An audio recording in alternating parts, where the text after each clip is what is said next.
बोधचर्यावतार ग्रंथ जिसका हम लोग अध्ययन कर रहे हैं, और अध्ययन करने का उद्देश्य या मीनिंग यही है कि हम लोग सुख को प्राप्त कर सकें, खुशी को प्राप्त कर सकें, और किसी भी प्रकार का हमारे पास दुख ना आए। ये हमारा मोटिवेशन है, हमारा एक प्रकार से लक्ष्य है। और कोई भी हो दुनिया में, वो हमेशा ही चाहता है कि हम सुखी हो सकें। कोई भी माध्यम हो, चोर हो, डकैत हो, वो भी यही चाहता है कि हम सुखी रहें, किसी प्रकार से मैं सुखी रह सकूं। लेकिन जो कार्य हैं, जो उसकी जो चर्या है, वो गलत ज़रूर हो सकती है, लेकिन चाहत एक जैसी होती है। हम सब की भी, पढ़े लिखे हों, कम पढ़े लिखे हों, या फिर चाहे मनुष्य योनि में रहने वाले हों, या फिर जानवर लोग के हों, कोई भी हो, सबका उद्देश्य है कि हम सुख की प्राप्ति कर सकें। और सुख में भी अनंत, एक प्रकार से अनलिमिटेड, ऐसा नहीं है कि आज मिले फिर कल न मिले।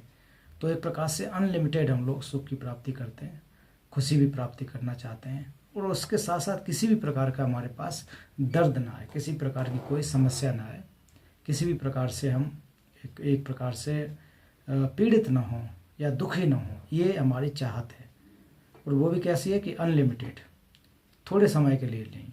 और जिनको दूसरे शब्दों में जब अगर कहा जाए कि दुखों से मुक्ति प्राप्त करना, कि सारे के सारे दुखों से मुक्ति प्राप्त करना, उसको एक प्रकार से हम कह सकते हैं कि निर्वाण की प्राप्ति करना। और दूसरा कि सारे के सारे सुखों की प्राप्ति करना, तो इसको टेक्निकल सही शब्दों में कहे तो उसको कह सकते हैं बुद्धत्व की प्राप्ति करना। जब सब दुखों को निकाल देंगे, सारे प्रकार के दुखों को हम मुक्त कर देंगे, तो निर्वाण की प्राप्ति हो जाएगी, और बहुत ही अनलिमिटेड सुख की प्राप्ति करोगी। कहते हैं कि निर्वाण परम सुखम, जो बुद्धत्व की प्राप्ति करना, वो सबसे ज़्यादा सुख है, सबसे बड़ा एक प्रकार से हमारा आसान तरीका है। आसान मतलब सहजता है, तो वो हम लोग चाहते हैं। तो इसलिए अगर इतना बड़ा उद्देश्य है, तो उसके उद्देश्य को परिपूर्ण करने के लिए बहुत सारे तरीके होते हैं, रास्ताएं होती हैं, तो उस पर हम लोग चलने का प्रयास कर रहे हैं। और जब भी हम लोग मोटिवेशन सेट करें, तो सबसे पहले उद्देश्य यही होना चाहिए कि आखिर को जो हम प्रयास कर रहे हैं वो किसके लिए, स्वयं के लिए कर रहे हैं, या फिर दूसरों के लिए कर रहे हैं, या फिर दोनों के लिए कर रहे हैं। तो हमेशा टारगेट बड़ा लेकर के चलें हम, कि हम बड़े से ज़्यादा बड़ा अगर करने की कोशिश करेंगे, तो उसमें भले ही हम उस लक्ष्य को न छू पाएँ, लेकिन मैक्सिमम जो चीज़ें हम करना चाहते हैं वो हो जाती हैं। अगर हमारा टारगेट या लक्ष्य शुरुआत में छोटा हो, तो फिर हम छोटी चीज़ को प्राप्त कर पाएंगे। इसलिए हमारा उद्देश्य क्या हो कि मुझे सर्वहित के लिए बुद्धत्व की प्राप्ति करनी है। बुद्धत्व की प्राप्ति न कर पाएँ, तो कम से कम सर्वहित का वो हित में कर सकूं। और फिर बुद्धत्व की प्राप्ति करने का कतई मतलब ये नहीं है कि हम लोग बौद्ध बन जाएं, बिल्कुल नहीं है। बुद्धत्व प्राप्ति करने का मतलब है, इनलाइटनमेंट का मतलब है कि हम प्रकाशवान हो जाएं, इनलाइटन हो जाएं, प्रकाशित हो जाएं। अंधेरे जैसे, जहाँ पर अभी हम अंधेरे में रह रहे हैं, वहाँ पर अगर मोमबत्ती जल जाए, बल्ब जल जाए, तो पूरा रूम प्रकाशवान हो जाता है, सारी चीज़ों को हम लोग देख सकते हैं। और अंधेरे में जाकर के अगर हम लोग अंधेरे में ढूंढना चाहें कुछ चीज़, तो प्राप्त नहीं होगी।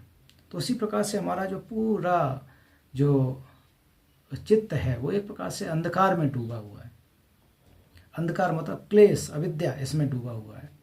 तो अविद्या को अंधकार के रूप में कहा गया है, और प्रज्ञा को प्रकाश के रूप में। तो प्रज्ञा के आने के बाद ही अंधकार अर्थात हमारी अविद्या दूर हो सकती है। और अविद्या को दूर करने के लिए बहुत सारे माध्यम हैं, और सबसे पहले अगर हमें अविद्या को दूर करना है, तो अपने एक मोटिवेशन सेट करें, और मोटिवेशन सेट करने के साथ हम अविद्या को दूर कैसे करेंगे।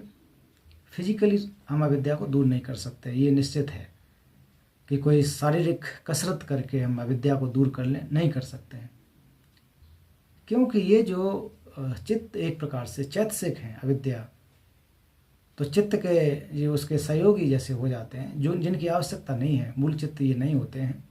तो इनको हटाने के लिए निश्चित रूप से हमको चित्त के माध्यम से, मन के माध्यम से ही प्रयास करना होगा। शारीरिक रूप से वो संभव नहीं हो सकता है। शारीरिक रूप से कुछ एक सुविधाएं जरूर मिल सकती हैं कि हमें अच्छा घर बैठने का मिल जाए, जगह मिल जाए, गुरु मिल जाए जिससे कि हम सुन सकें, तो वो केवल जो शारीरिक रूप से हम प्राप्त कर सकते हैं, लेकिन बदलाव अगर करना है तो हमको अपने मन में करना पड़ेगा, अपने चित्त में करना पड़ेगा। तो इसलिए अभी ऐसे पर्व के अवसर पर, जब छुट्टिल दुचन प्रतिहार के समय, जहाँ पर हम धर्म का श्रवण करें, चिंतन करें, मनन करें, तो उससे बहुत ज़्यादा पुण्य की प्राप्ति होती है, बहुत लाभ प्राप्त होता है। तो ऐसा हमारे आचार्य लोग, परम पावन दलाई लामा जी और इसके अलावा बहुत सारे विद्वान, वो सभी कहते हैं कि निश्चित रूप से इससे लाभ प्राप्त होता है। और इसी क्रम में हम लोग ये भी पुण्य हमको प्राप्त हों, ये जो बुद्ध और बोधिसत्वों ने जिस प्रकार से बुद्धत्व की प्राप्ति की है, हम भी उसी रास्ते पर चलकर निश्चित रूप से लाभ प्राप्त कर सकें, अपने जीवन का शुद्ध कर सकें, क्लेशों से मुक्त हो सकें। तो इसी भावना के साथ कि मैं जो यहाँ पर प्रयास कर रहा हूँ वो सभी के हित के लिए, सबके सुख के लिए प्रयास कर रहा हूँ, सबको सभी सुख ही रह सकें और सभी में खुद इंक्लूड हो जाते हैं। तो इस प्रकार के मोटिवेशन को सेट करने के लिए हम थोड़ी देर के लिए समथ का अभ्यास करेंगे। हमारे सभी लोग लगभग इसमें निश्चित रूप से ध्यान साधना करते हैं, मुझे पूरा विश्वास है, और काफ़ी अच्छे हैं, साधक हैं, अभ्यास करते हैं। तो हम लोग आज पुनः 5 मिनट तक अभ्यास करें, समथ का अभ्यास करें।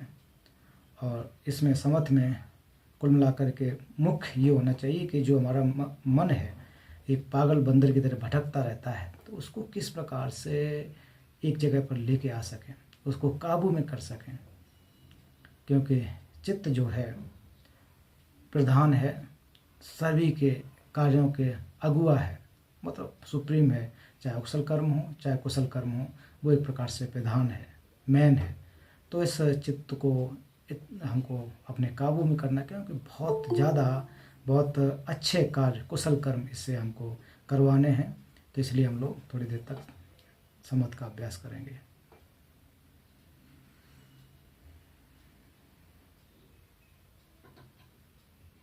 साधु साधु साधु।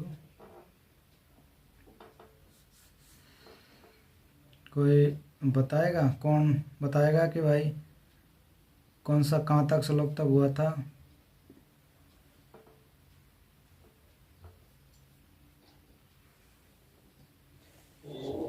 सर 26 तक। 26 तक। हाँ, षड्गमन तक बुद्धम शरणं गच्छामि, बुद्धम गच्छामि शरणं या बता बोधि मंडला, ये अच्छा, तक बताया था। ओके। तो पिछले बार जब हम लोग चर्चा कर रहे थे कि शरणगमन पर, कि शरणगमन हमको कब जाना चाहिए और क्यों जाना चाहिए, इसके बारे में शायद कोई डाउट नहीं होना चाहिए। और किसकी हमको शरण जाना है, क्योंकि शरण जो है बहुत सारी हैं, हर एक पंथ परंपरा में अपनी अपनी शरण है, अपनी व्यवस्था है, और बिल्कुल जाते हैं। लेकिन हमें शरण जाने से पहले क्या करना चाहिए कि उसको पहचानना चाहिए किसकी हम शरण जा रहे हैं। त्रिरत्न की हम लोग शरण में जाते हैं, तो त्रिरत्न को पहचानना चाहिए पहले। बिना पहचान के हम कैसे शरण में जा सकते हैं? अगर हम बिना पहचाने त्रिरत्न क्या हैं तो फिर वो लाभदायक नहीं हो सकता है। शरण के स्थान को, जिस स्थान पर हम शरण ले रहे हैं उसको पहचानिए। कि मान लीजिए कहीं हम लोग ऐसे जगह पर शरण ले लें, ऐसे घर में शरण ले लें जहाँ पर कि बहुत सारे सांप बिच्छू हों तो फिर उस जगह पर क्या होगा? वहाँ पर हम लोग फिर ठीक से नहीं रह सकते, हमको वो काट लेंगे, नुकसान पहुँचा सकते हैं। तो शरण में जाने से लाभ नहीं है। या फिर ऐसे फूटे मकान में शरण ले लें, बारिश हो रही हो, तो उससे भी हमको लाभ नहीं होगा। तो इसलिए स्थान को हमको पहचानना पड़ेगा कि हम शरण जा रहे हैं वो क्या है। वो हमने पहचाने कि बुद्ध, धम्म और संघ ये क्या है, किस प्रकार से होते हैं। तो इनके बारे में हम लोगों ने चर्चा की थी कि बुद्ध क्या है, धम्म क्या है, संघ क्या है। तो बुद्ध, धम्म, संघ को पहचानने के बाद अब हमको शरण क्यों जाना है? कि हमारे अंदर बहुत सारा दुख है। दुख क्या है? एक प्रकार से भय है, और भय इतना ज़्यादा है कि हमको ये दिन रात 24 घंटे चैन नहीं रहने देता है।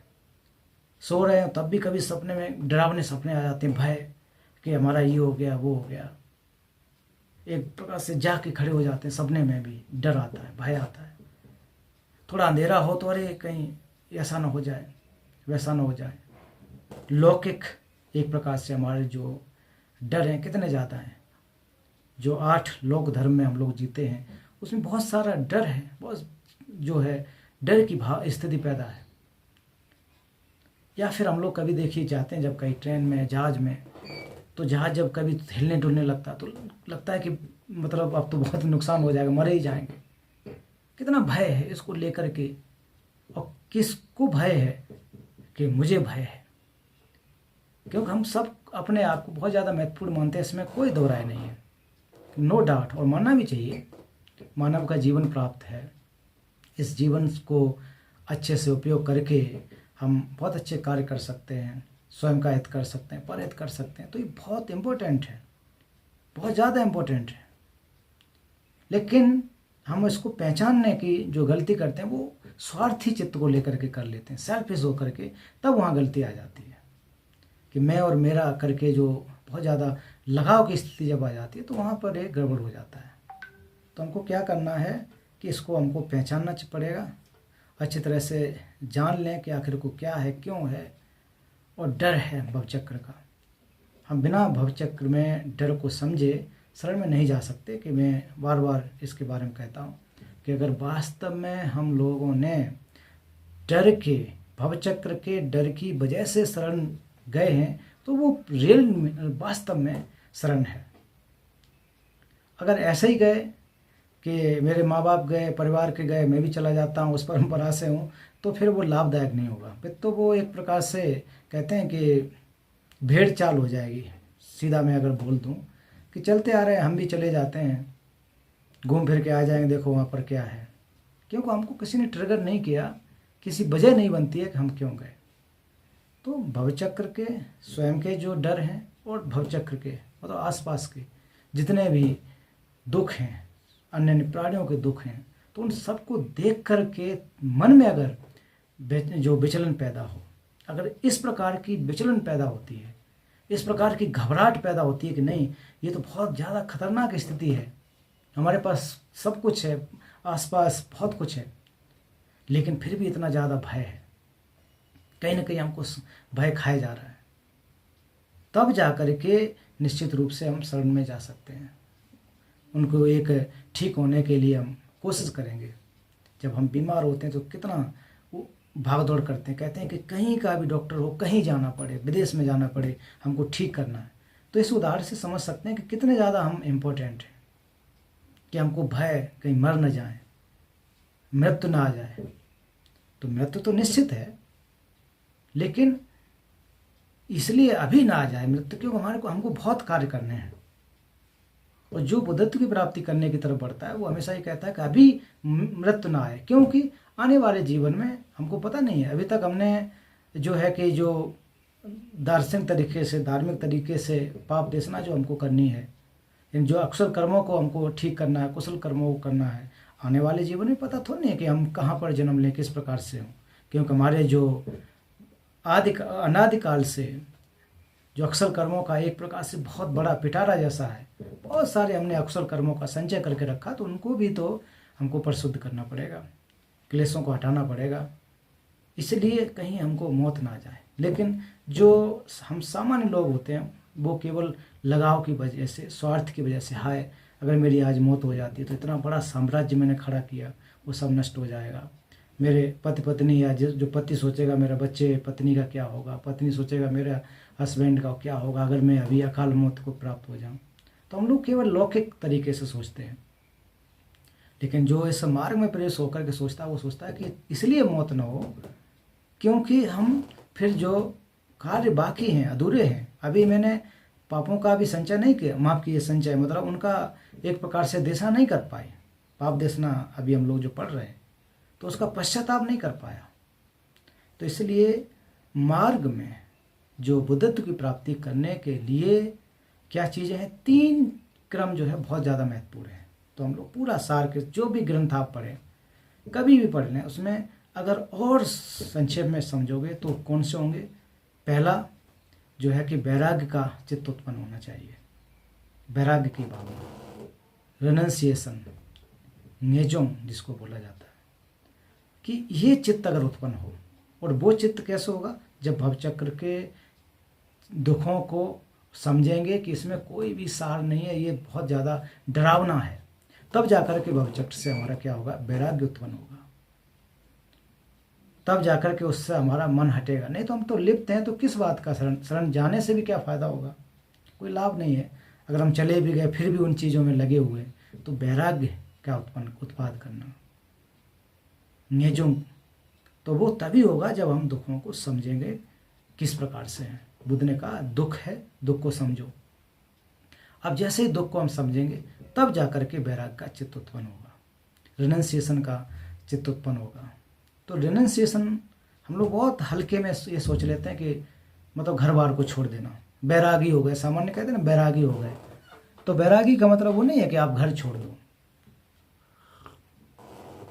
बैराग का मतलब है कि इस भवचक्र के दुखों को समझ करके अपने चित्त में परिवर्तन ले आना है कि हमको इसमें नहीं रहना है। तब जाकर के बैरागी चित्त उत्पन्न हो सकता है। एक इसकी क्राइटेरिया होती है। दूसरा बोध चित्त का उत्पाद करना। तो इस ग्रंथ में हम लोग बोध चित्त का उत्पाद करने की कोशिश कर रहे हैं।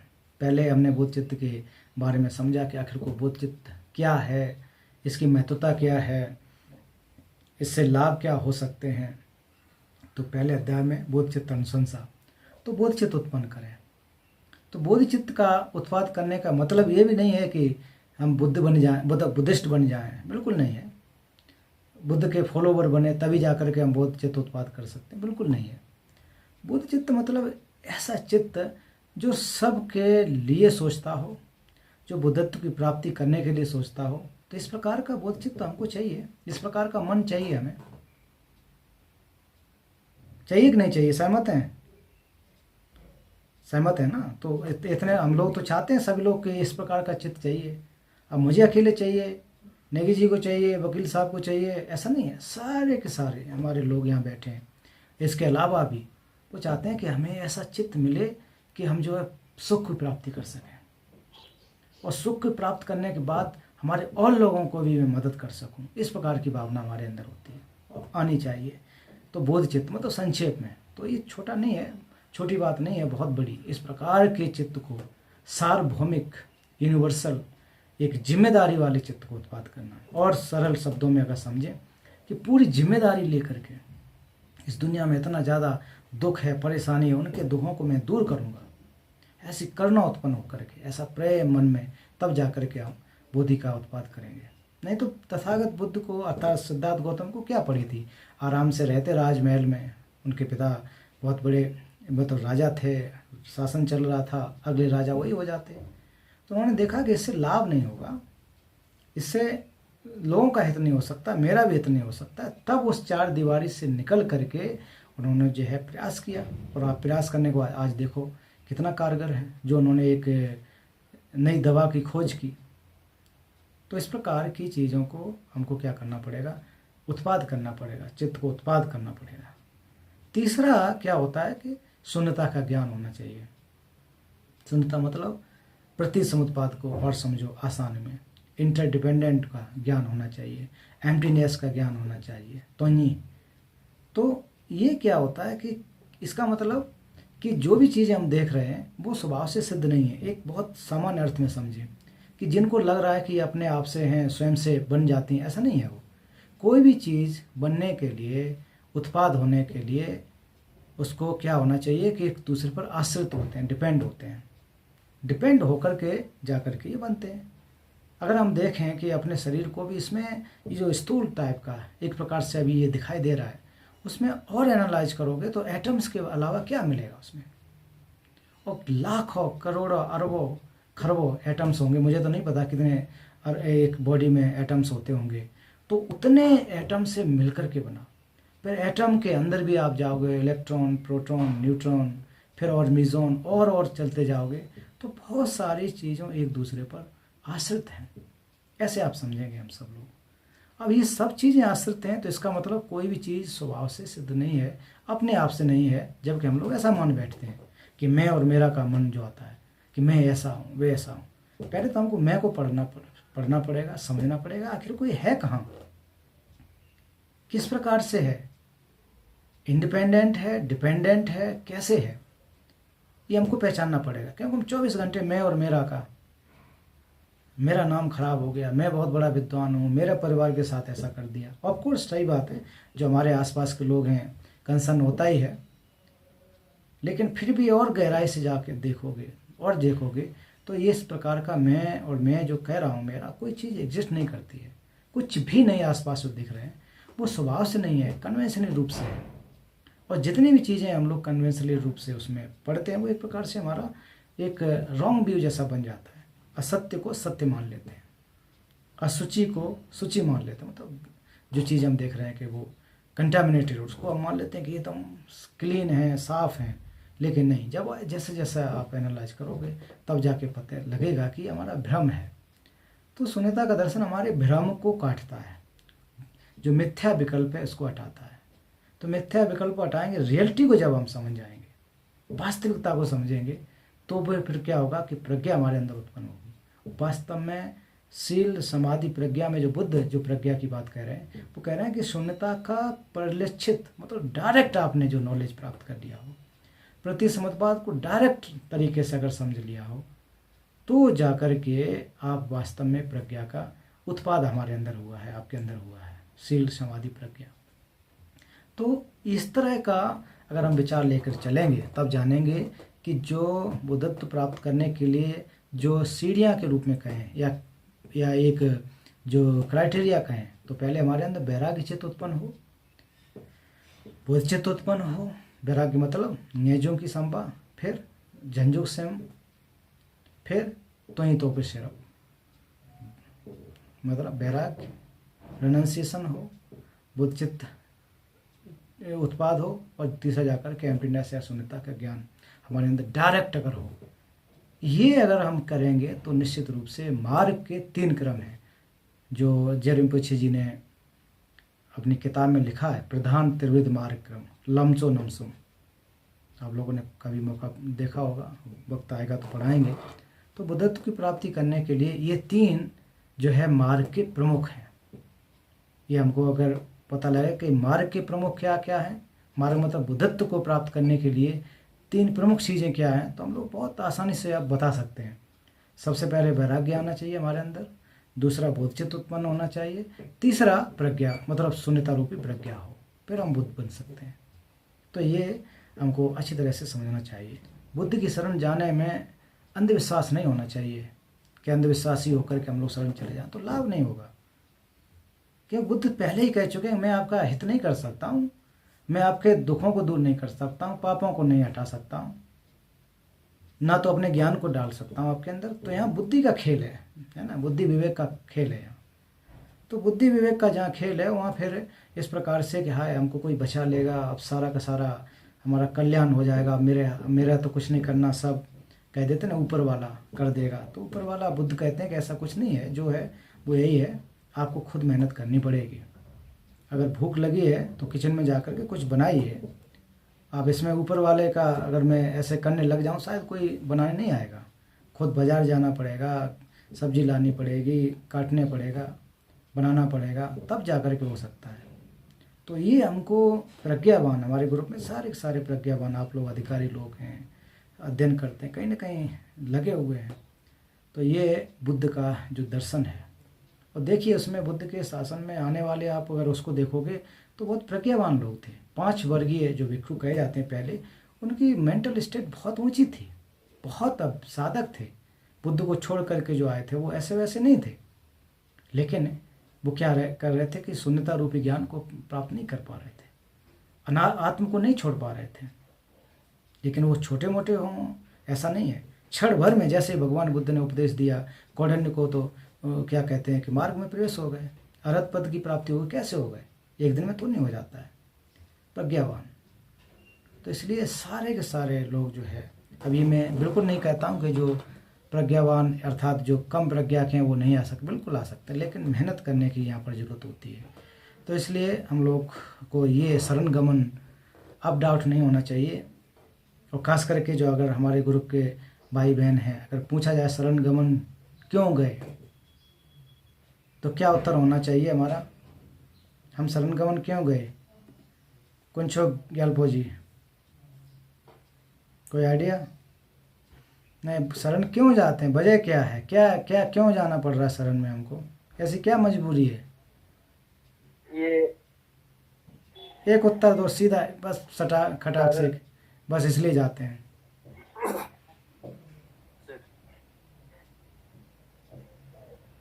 पता, अभी हम बता रहे थे, क्या बताया? सर,